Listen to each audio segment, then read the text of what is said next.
Blackmar Gambit Part 1.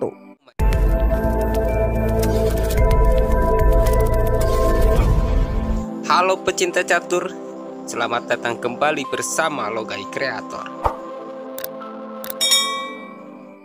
Blackmar Gambit bisa terjadi bisa dari awal permainan D4, D5, lalu E4,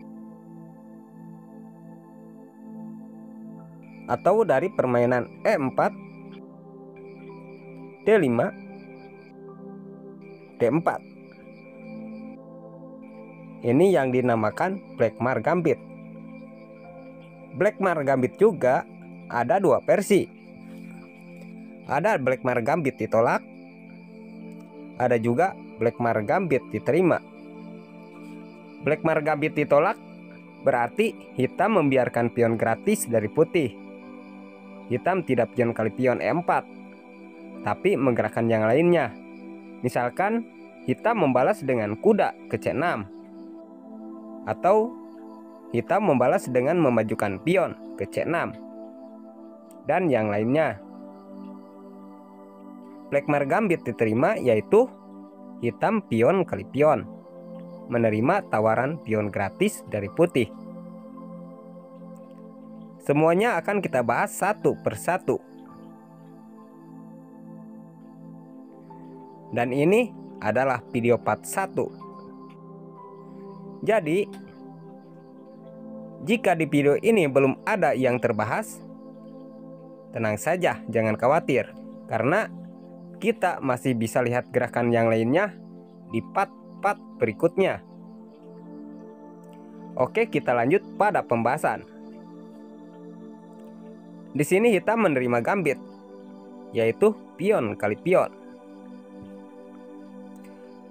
Dan putih akan menggerakkan kuda ke C3 mengancam pion.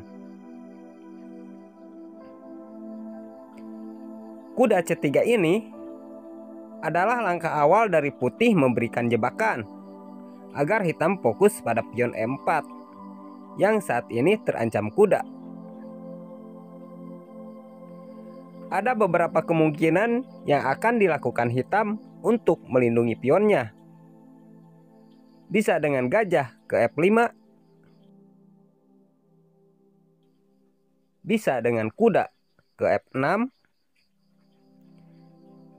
dan bisa juga dengan pion ke C5.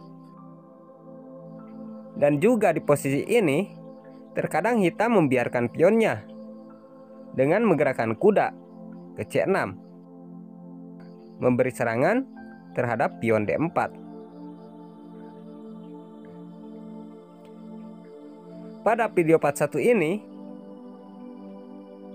kita akan bahas kesalahan-kesalahan hitam dari gerakan gajah ke F5.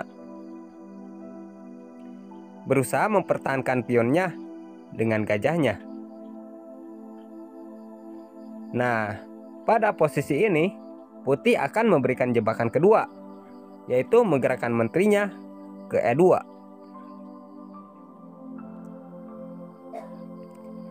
Terlihatnya gerakan ini menambah tekanan pada pion. Jebakannya yaitu pion D4 yang digratiskan. Ya jelas, pion ini sangat menggiurkan buat hitam. Buat hitam yang terjebak dengan posisi ini akan melakukan menteri kali pion, karena bisa sekaligus menambah perlindungan terhadap pionnya yang saat ini terancam. Maka hitam akan kalah di sini. Bisa kehilangan benteng, bahkan langkah paling parah akan berujung skakmat dengan sangat singkat. Lalu, bagaimana gerakan putih selanjutnya? Putih akan menggerakkan menteri ke B5, skak, sekaligus mengancam gajah. Jika kuda yang menutup, ini termasuk langkah terbaik dari hitam, karena hitam hanya akan kehilangan gajah saja saat ini.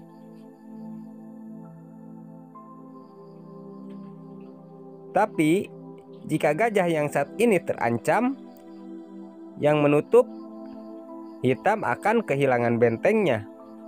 Bahkan lebih parahnya lagi, jika hitam melakukan kesalahan fatal, hitam bisa tewas dengan cepat. Menteri akan kali B7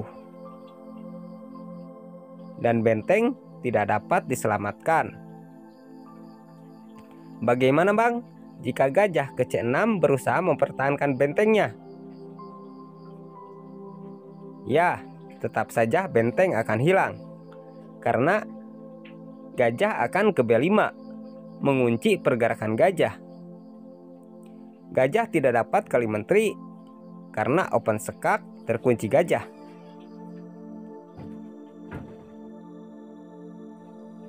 Jika menteri ke D7, gajah akan kali gajah. Langkah terbaik hitam itu kuda kali gajah, dan menteri kali benteng skak.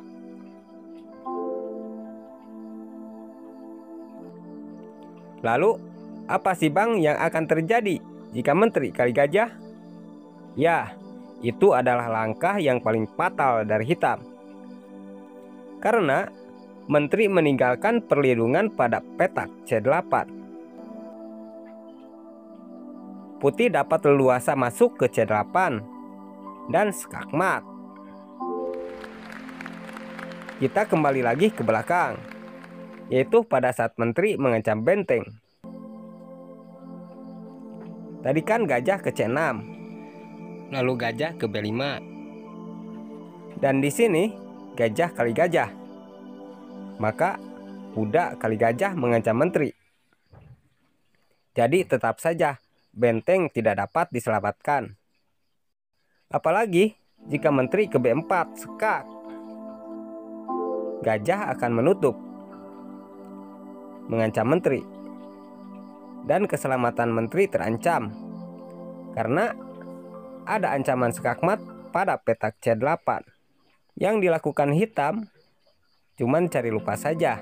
Misalkan menteri kali pion mengancam benteng, menteri ke C8 skakmat.